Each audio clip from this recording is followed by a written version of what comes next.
So welcome here tonight. We are here at KBC Startit.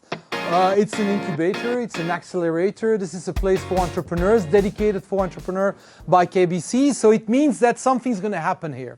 Probably some of the people will join the incubator. Some of you already have done it. So you will catch the virus and try to develop what remains one of the greatest potential adventures for each of us. It means that today, if you decide to take your motorcycle, if you decide to take, if you decide to take your motorcycle and drive down to the car, it's risky. Probably that the adventure that all parents could do, driving to Afghanistan, India and so on, is no longer existing for us, for you. But starting a business remains one of the greatest business adventures, one of the last accessible adventures. So it's a nightmare for me tonight to talk to you because there are so many different people. I see some experimented entrepreneurs. I see some old entrepreneurs about my age. I see people having dream, not having started their business yet. So it's the hell of a job for a professor, and I'm not only a professor, but tonight I will try to act also like a professor to give a speech to such a mixed audience. So I wanted to start my expose by, tackling plenty of different subjects, but I wanted to ask you first of all, what were your expectations? But you are too much. So it means that it will be the hell of a job to match those expectations. So I will quickly dive into my, my keynote. First of all, you know, it's quite intimate place. So we have a lot of people. It's a very narrow space, so I suggest that you can stop me. So whenever you want, you say time out, like in basketball, and you ask a short question. So first of all, entrepreneurship in Brussels. Yes, we are the most entrepreneurial region in Brussels. It means that we have the highest amount of people starting a business by 1,000 inhabitants. And this is logical because we have two figures to this entrepreneurship.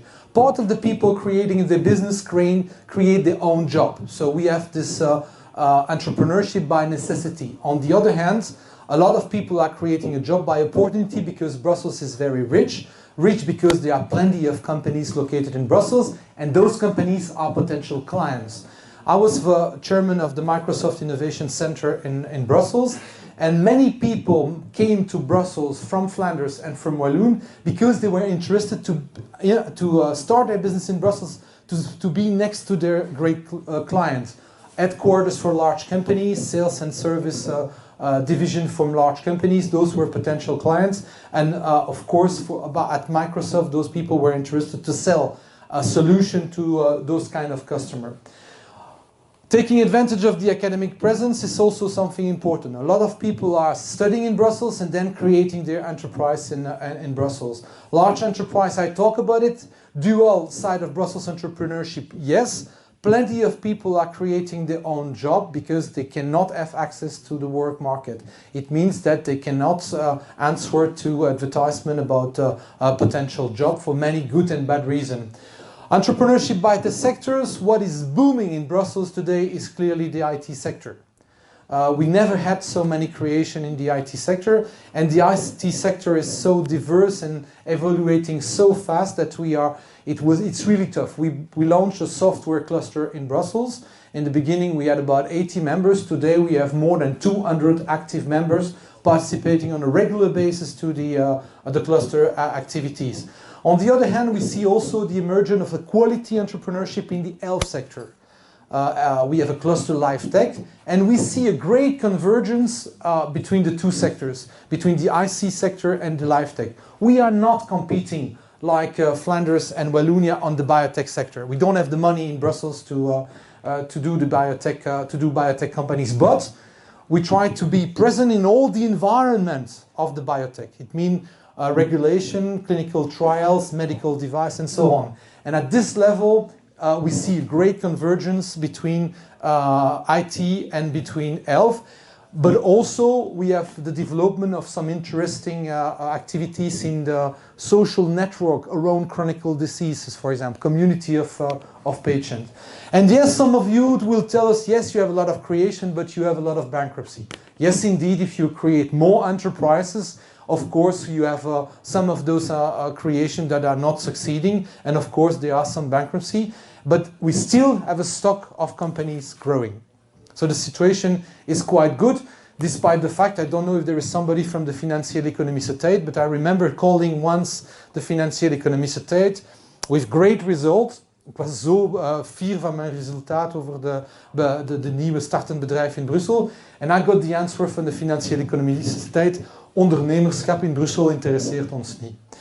So this is the reason I'm so happy you come in Brussels, because if KBC start an incubator, I hope that the Financiële Economische Tijd will start to get interested about ondernemerschap in Brussel. So if you take a look quickly on the profile of the entrepreneurs in the Brussels region, you see what? You see that people are creating business all along their life. It means that we have a lot of creation 25 to 34, 35 to 34, but still people over 50 are still creating companies. So it's impossible to give the profile of an entrepreneur in Brussels. There are so many different profiles. If you take a look on the level of study, you see that we could think that a lot of people are creating the business and they're not educated. Yes, they are educated. And you see the education of those people. Most of them have a short superior, short superior or long university degree. And that's also very interesting. My generation, you were still becoming entrepreneurs and hoping to stay entrepreneurs all along your life. What you see, that's most of the young people in the room will have a mixed career. They will start a business or start as an employee, and then they will change. They might work for a public organization, and then they might become independent and create their business. So you guys will have a mixed career. So if you have a mixed career, it would have been good that you could have learned some know-how about entrepreneurship at the university. And this is not always the case. This is still not the case in most of the school. You don't learn to be entrepreneur. Are you shocked when I say learn how to be entrepreneur? Because my generation, we were also thinking that you're born entrepreneur. So academic studies reveal that it's not the case. You don't born entrepreneur. There was a sort of behavior school years ago that thought that entrepreneurs had some characters and characteristics, and if you have these characteristics, you are entrepreneur. This is fake. You find people having the same characteristic in many other professions. So what's the difference is that you can really explain a process, and if there is a process to increase your change of success, decrease your change of failure, this process can be taught. This process can be explained. It can be demonstrated. It can be learned. So this is the reason it's so important that for those people to consider entrepreneurship.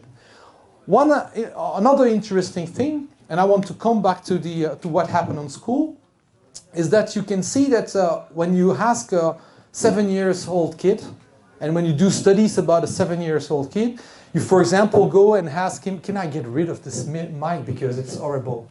Yes. Can I get rid of this mic? For me, sure, yeah. Okay, can you hear me? Yeah. Great, okay, because this is really annoying for you and for me. So let's think about a kid 7 years old. When you ask him, would you like to improve the neighborhood around your schools? Improve the schools? They take a lot of initiative, and you can measure and analyze that they behave like an entrepreneur. An entrepreneur is solving problem. You are solving problem for customer. They solve problem for them. And when you keep studying the evolution of their mindset through studies, it's decreasing. And the place where it's the most decreasing, it's the university, because university for years have been training people to become good professionals, to be hired by KBC. Not to start a business. Well, we're looking for diverse profiles. So what happens today? Fast-growing companies, interesting, clever companies are taking a look on the CV, on the resume, on every kind of activities linked to entrepreneurship. You see companies like in the pharma industry, business models are totally disrupted. Danone, for example, business model disrupt too. They will not invent in-house the product of tomorrow like Procter & Gamble. So those people are looking for the black sheep, you know, they want somebody fitting in the rules of the company, in the value of the company, and on the other side taking risk. So there is something wrong there. vice president of Cisco was explaining, if I succeed all my projects in a year, it's wrong because it means I haven't taken enough risk. You guys are living with the risk creating your business. So what happens is that if you want to survive in a large company, most of the time, you cannot screw any project. So if you cannot screw any project, what do? You ask for more resources and you decrease the KPIs. And then it works and you survive in the large company. Can you do that? No, because you cannot increase the resource. What you have to do is with the existing resources. It means that you cannot forecast when you start the business what's going to happen. Then we have another problem. What I learned when I went out of school in '91, it's the kingdom of the business plan. You see an opportunity somewhere. Then you write a business plan with the notes on the computer. Yes, there were portable computer in '91. And then you describe with 70 pages a business plan. And then you dive on Excel and you write 35 Excel sheets. And then you look for money, you show the work to the guy, and the guy says, oh yes, very interesting. And then you get the money and you push on the green button and you hope it works. It's not working like this anymore. For many good and bad reasons. Among others, there are no more or almost no more barriers to entry.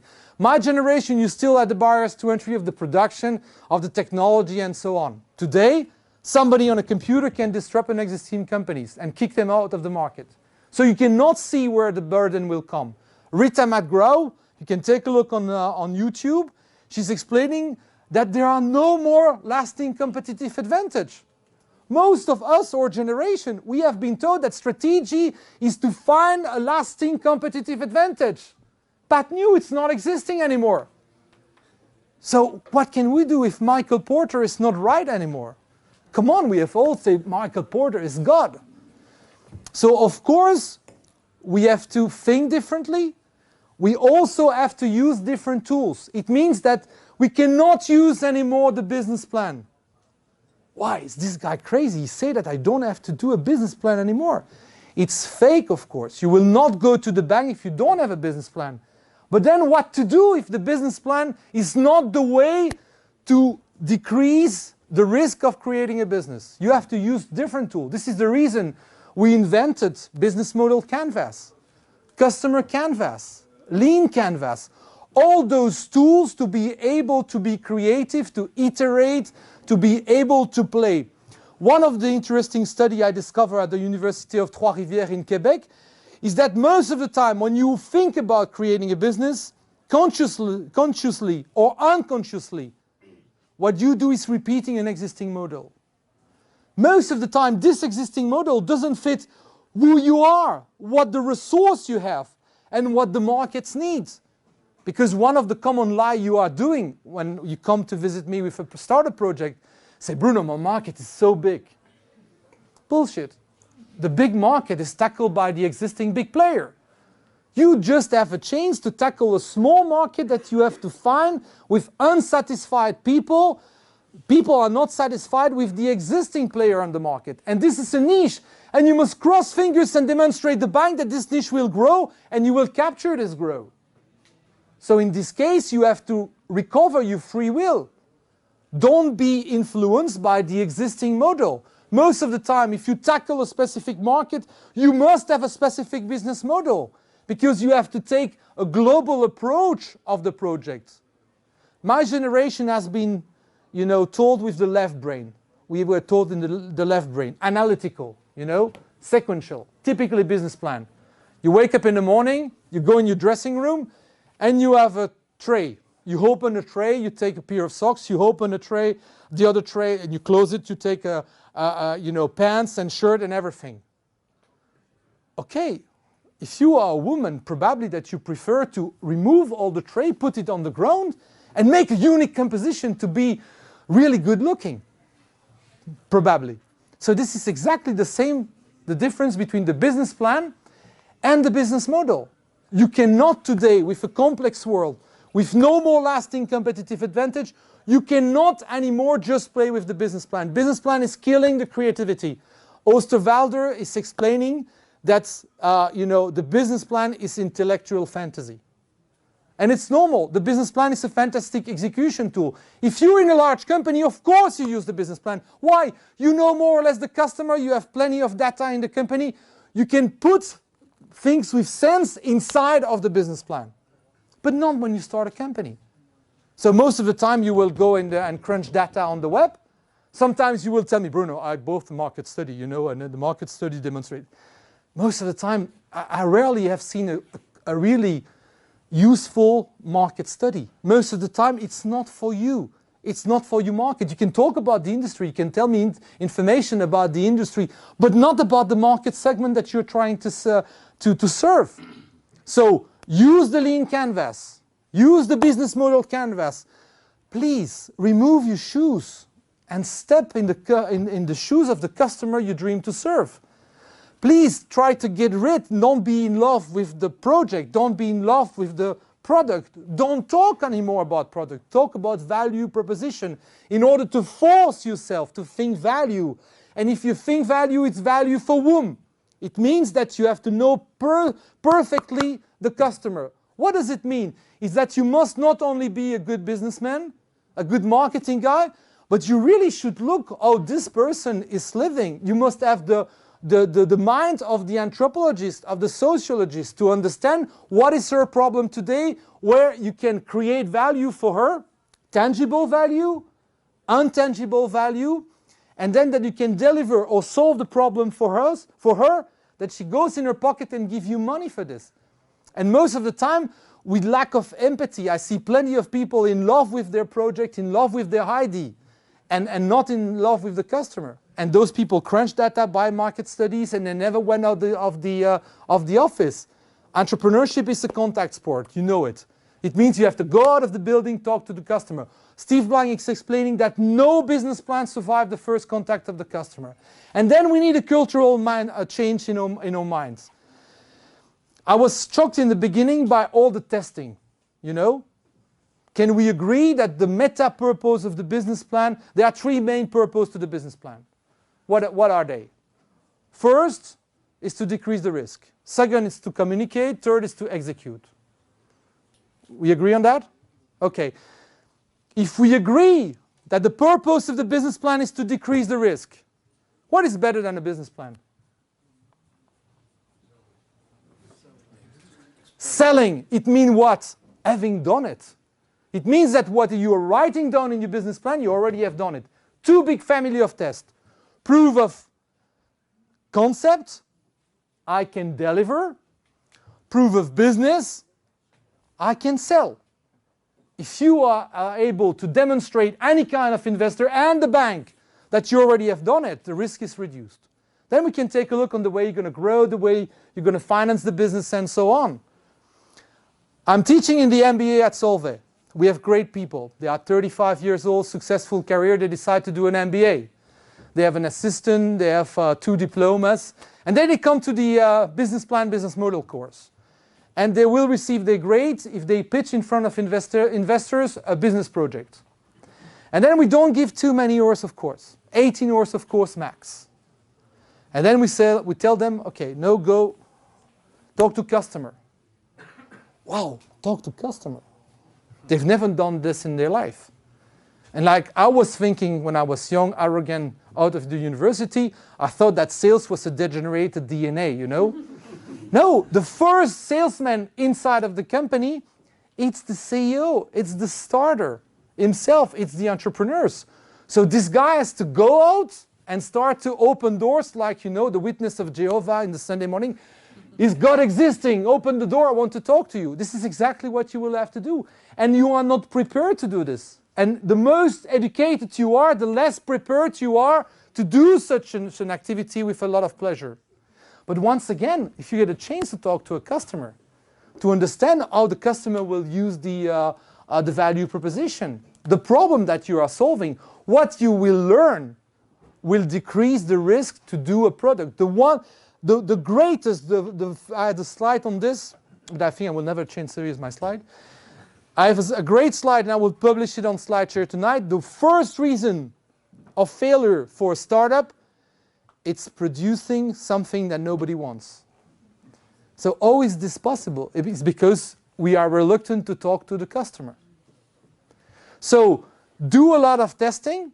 The rule is try to consume the fewest money possible to design test. And then I also have a problem with entrepreneurs.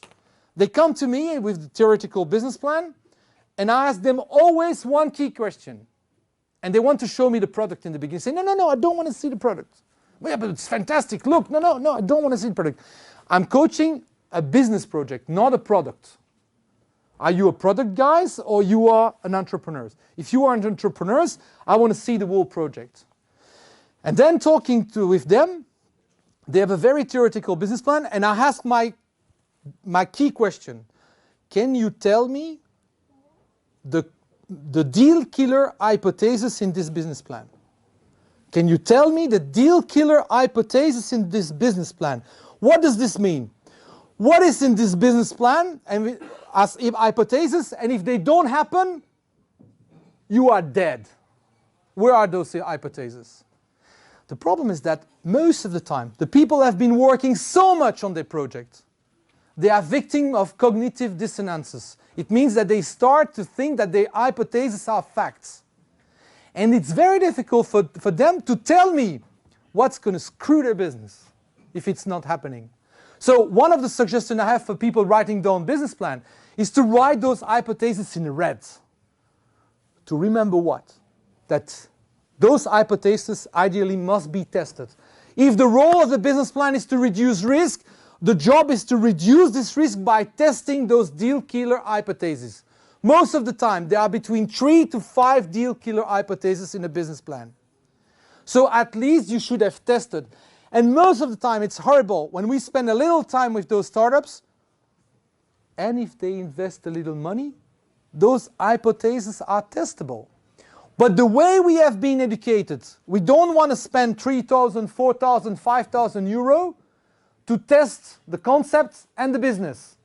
And we prefer to go to the bank and to have a credit for 7 years backed by the parents' house, for example, without having tested anything. So learn to be more effectual than causal. Accept to spend a little money to do those tests and borrow things in order don't spend money, the least money possible, but do those testing. And progressively you will see that you will reduce the risk of the business plan. But it's not so much in the culture. I was discussing with the author of the book Lean Startup. And I was telling him it's not always possible to test. For example, when you want to build an e-shop, how do you do? And say, Bruno, I give you an example. For example, just imagine I want to build a website with e-commerce website to sell boots. You know those beautiful boots women have? Sorry. Obviously, you see what I mean. So, this fantastic boots, how can I test? So, what he explained me, what we do is that we go on the campus, we recruit a young student, well-dressed, who love fashion, and we ask them to go in San Francisco, in the city, and to go in the shop and to take pictures of the greatest boots that they see. Then we build a landing page, very cheap website. We advertise the boots on the website, and we buy 2,000, 5,000 euro on Google and on Google AdWords and on Facebook. And then we start to measure the amount of people clicking on the website, diving to the process to buy the boots, and by the end clicking on, yes, I want to buy this pair of boots. So I say, yes, very embarrassing if the client wants to buy the boots. Say, Bruno, this is a detail. Nobody's interested about that. And if you really want to deliver the boots, you ask the student to go in the shop, buy the boots, and go to the post office and send the boots. No problem. But just imagine the banker. Just imagine the investor. Just imagine being able to tell him, my cost of customer attraction is so much money. And it has been tested. Just imagine the banker. He has a smile to the ears here. Just imagine that you are able, by playing on the landing page on the different prices.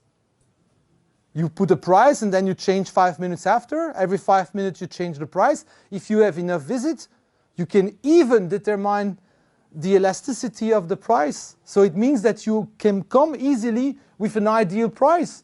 In most of the business plan I've seen in my careers, people have done that.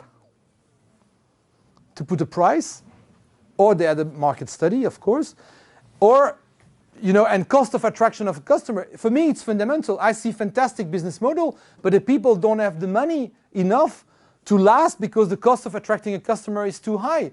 So those information I don't find usually in the business plan. So it's a real problem. Today, using wisely the internet can help you to have those strategic data. Another example, I see on Facebook a little white tag in order to find my stuff because I'm losing my gears on a regular basis. So don't forget don't lose your gears anymore. There is a little tag, it's called Style. And there is a little movie. I click on the movie, I see the first minutes, and I understand perfectly. It's a tag that you put in your bag, and when you lose something, you can go on your mobile telephone and find your gear. I sent an email to my wife, and I said, hey, great, buy me 5, because I'm forgetting everything. We're going to reduce the fights in the family. She said, okay. She sent me back an email and said, yes, great. I order you 5. And then when I have a little more time, I watch the video, the full video. And then by the middle of the video, there are those 2 guys coming, the entrepreneurs, saying the product is not existing, we have a prototype, and we are on Kickstarter or something like that, crowdfunding platform, and thank you very much because we have done a pre-order. My wife was convinced she ordered the product, but I contribute to reduce the risk of this project. Because they could measure the cost of customer acquisition. They could measure exactly the price, the ideal price. And for the investor, it was considerably decreasing the risk, the commercial risk and the financial risk. It means that this was not possible when I started my career. Today, it's possible. And today, your job is to identify the deal killer hypothesis in the business plan, to be able to design tests, to relieve or to put the light or resolve those key questions that could kill your business. So I will try to, I don't know what the time is.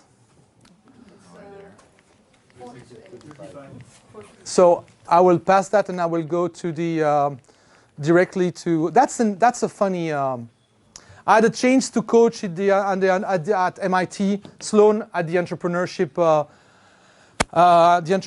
Center.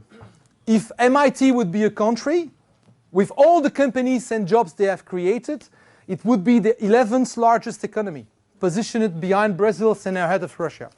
Just to give you an idea of the value of an entrepreneurship for a society. And of course, we have to change, not everything, but change a lot of things to be able to have such an ecosystem. I will not lie to you, we don't have such an ecosystem in Brussels, but we are trying to work on it. One of the key elements is to be able to teach and to sensibilize the students, the professor, and the parents and everybody about these cultures of entrepreneurship. So I will pass this and try to, that's the key element of the Brussels community, delivering added value to startup. First of all, the réseau entreprendre. I've been fighting to bring this in Brussels. I discovered this in Quebec. And those people are entrepreneurs spending time for free with young starting companies in order to help them with advices, connecting them to the network. Very interesting. They will be here tonight. They will be here tonight. So it's a fantastic initiative. Beta Group, you know it, it's the ecosystem for IT companies. Beta Group Financing, they are also here tonight. Microsoft Innovation, you have a chance to join the Boost Camp and to do a trajectory in 3 months and to be coached in 3 months in order to upgrade your projects, to work on the business model canvas, and to really build up a business plan. Public incubators, private incubators, we are in a private incubators today. There is a fantastic network of private and public incubators in Brussels, not only offering a place to stay, you can come here and work, have access to internet, but more even to be in contact with people like you and people bringing added value, because that's the place where you get the added value in order to build your business project. We also organize on a regular basis some aperitifs, for entrepreneurs to meet, and we try to organize those aperitifs every time in another structure. So we might think about organizing an aperitif for startup in Brussels here. There's also Startup Weekend. Startup weekend. Ha! Startup weekend. We contribute to start. Who has done a startup weekend here? We are organizing one on 13, 14, and 15 November. Yeah. Topic with, Change makers. with a topic or a team or no team? Change makers. Change makers. Let me tell you a crazy story. I met a girl. She came on Friday to the startup weekend. She came there with an ID. She had a great job. She was happy with the job. And then she goes to the startup weekend. She arrived at 5 o'clock. She pitched her ID and she's not taken. Nobody likes the ID, so she's joining another group. And she's part of the group. They launched the project on Friday. They start to work during the night because you work during the night on a startup weekend. They work on Saturday. And by Sunday, they really are winning the prize. They are the best project. And there is an investor coming and say, hey, hello, if you want to start, I'm ready to finance the project. So she went back home on Sunday evening asking herself, so what should I quit my job in order to start this business? So this kind of magic thing can happen during a startup weekend. So of course, there are, I think, 4 or 5 at least startup weekend in Brussels. So if you just have an ID, please join the startup weekend to transform the ID in business opportunity, because an ID has no value. What has value is an opportunity. Definition of an opportunity is an ID that has been tested and validated, testing 2 things, risk and profitability. Okay? Yes, that's funny. I just want to show you this because it's too funny. This is what not to do. Hey, I've got a great idea for a business. That's exciting. Tell me about it. I've developed a chemical isomer that links to volatile organic compounds causing carbon bonds to rupture and wraps them in a nanotube coating. Huh. That's a little confusing. Can you dumb it down for me? Sure. What I do is I take a proprietary isomer that I developed with a picric acid wash that hollows out the carbon bonds and replaces them with a nanotube wrapping. Okay, so I guess it's pretty technical. Oh yeah. I've been working on this isomer for 9 years. So what's the business idea? To sell it, To who? everybody will want one. What for? So they can wrap their volatile organic compounds in carbon nanotubes. I think you might need a target customer. I don't think I need to wrap my compounds in your nanotube. Well, maybe not you. So, for people who buy it, what's the value you are providing them? I've developed a chemical isomer that links to volatile organic compounds causing carbon bonds to rupture and wraps them in a nanotube coating. You've said that already. This is getting annoying. Why should anyone care about your isomer? I spent 9 years on this. I know that. Okay, pretend I'm an investor. How can I make money off your product? By selling it. You're a smart guy, but try not to think like a scientist. Think like a business person. Okay. Value chain. Production, Term sheet. I legal. have to go now and answer that. That's not your phone. I know. Okay, so I know none of you are behaving, talking, acting like that. You are. No, but I've seen not plenty of people exactly behaving like this, but I've seen some people really being at least a little like the guy in the picture. So the job you have to do in an incubator, in an accelerator like KBC Startit, is just to learn to shift from this. And of course, there is some value. This guy has created something. Probably that we can make a nice business out of this idea. But so far, it's just an idea and nothing else. So if we accept there is a process to create companies, it's very important to tell that guy, to help that guy, to teach that guy how to adopt this process and to become an entrepreneur. So I will pass the academic definition of entrepreneurs, but as I'm professor, I have to show that I can talk about science, so we will pass that. Who knows the story behind the Heist Hotel? Can you tell us? Can I tell you? I Speak think up. I will try. Thank you. If I remember remember, it's about somebody who has an idea to.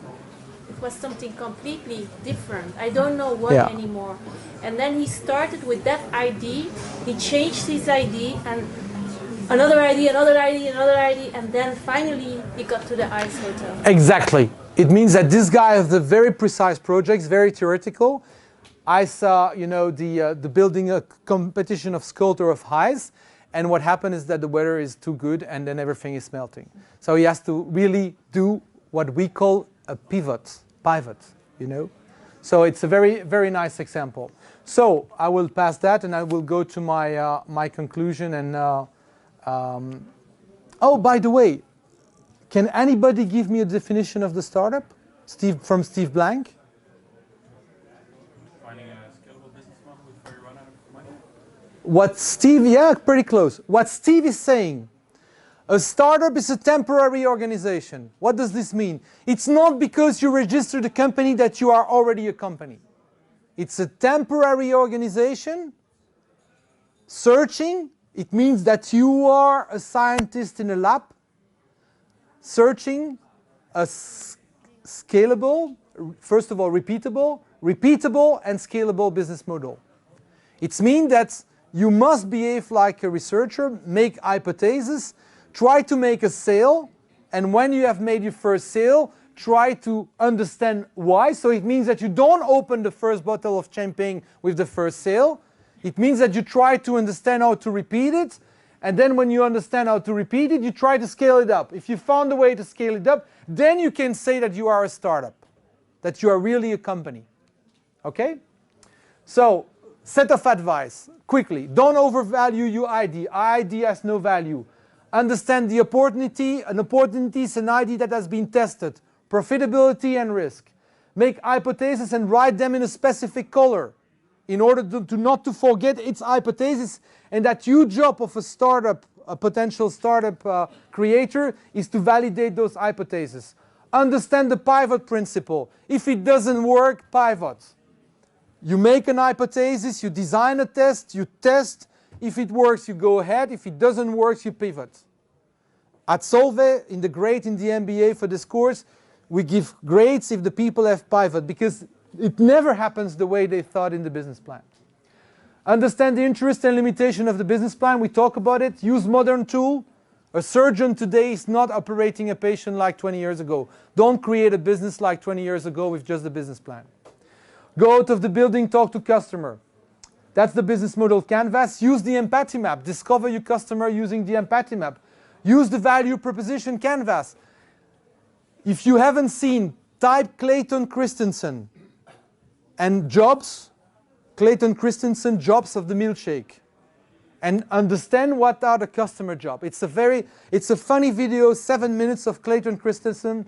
That's the greatest professor of innovation, explaining the job of the milkshake. When you have seen this movie, you never think the same about the value proposition. Set of advice 3, learn to describe the customer segment. You must know very well your customer segment. And you must describe the customer segment based on the customer pain of the people. It means that you should have empathy and use the words of the psychologist, the anthropologist. Quantify the customer pain. A lot of people are not able to quantify the pain and the value proposition. It's possible.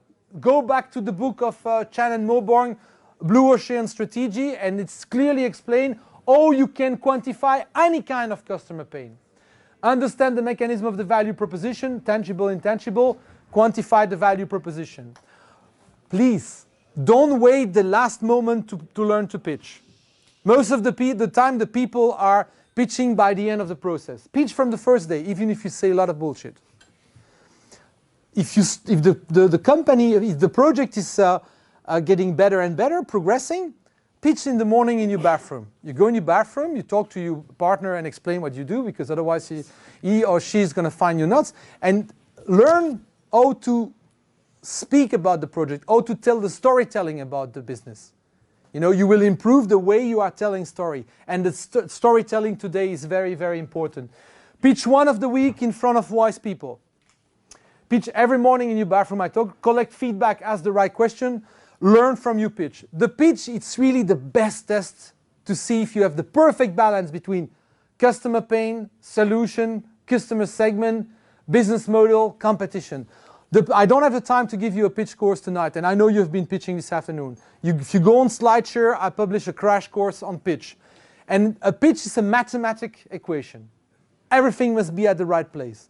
If you understand the mathematical equation, you can pitch any kind of project in 55 seconds. No, not any kind of project. You project in 55 seconds, 2 minutes, 5 minutes, 15 minutes. It's the same structure. Don't wait the final business model to assess the finance. Most of the time when you play with the business model, the people have learned how to play with the business model, they don't talk about finance. So they don't test the configuration on the financial side. They play with business model, but you should be able to do a P&L, profit and loss on the back of the envelope. You should learn how to do this, and every time you pivot, you should have a quick look on the financial result of this pivot. Okay? Determine cost of customer acquisition and elasticity. Dare to study competition, but also substitute. The greatest slide is Bruno. We don't have competition. If somebody's telling me this, I stop and I go out of the room. Imagine, design, conduct the two type of tests. Proof of concept I can deliver, proof of business it sells. We talk about it. Don't say your hypotheses are conservative. Bruno, my financial hypotheses are very conservative, you know. We've been very reasonable. Who has said that? We all have said that. I said that. No, I don't care about you tell me it's conservative.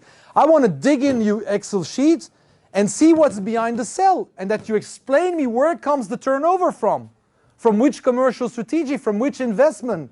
And if you have done it, if you have tested, I will trust it, and I don't care if you're telling me it's conservative. And anyway, VC will discount the turnover. Be able to describe, and then you are Excel.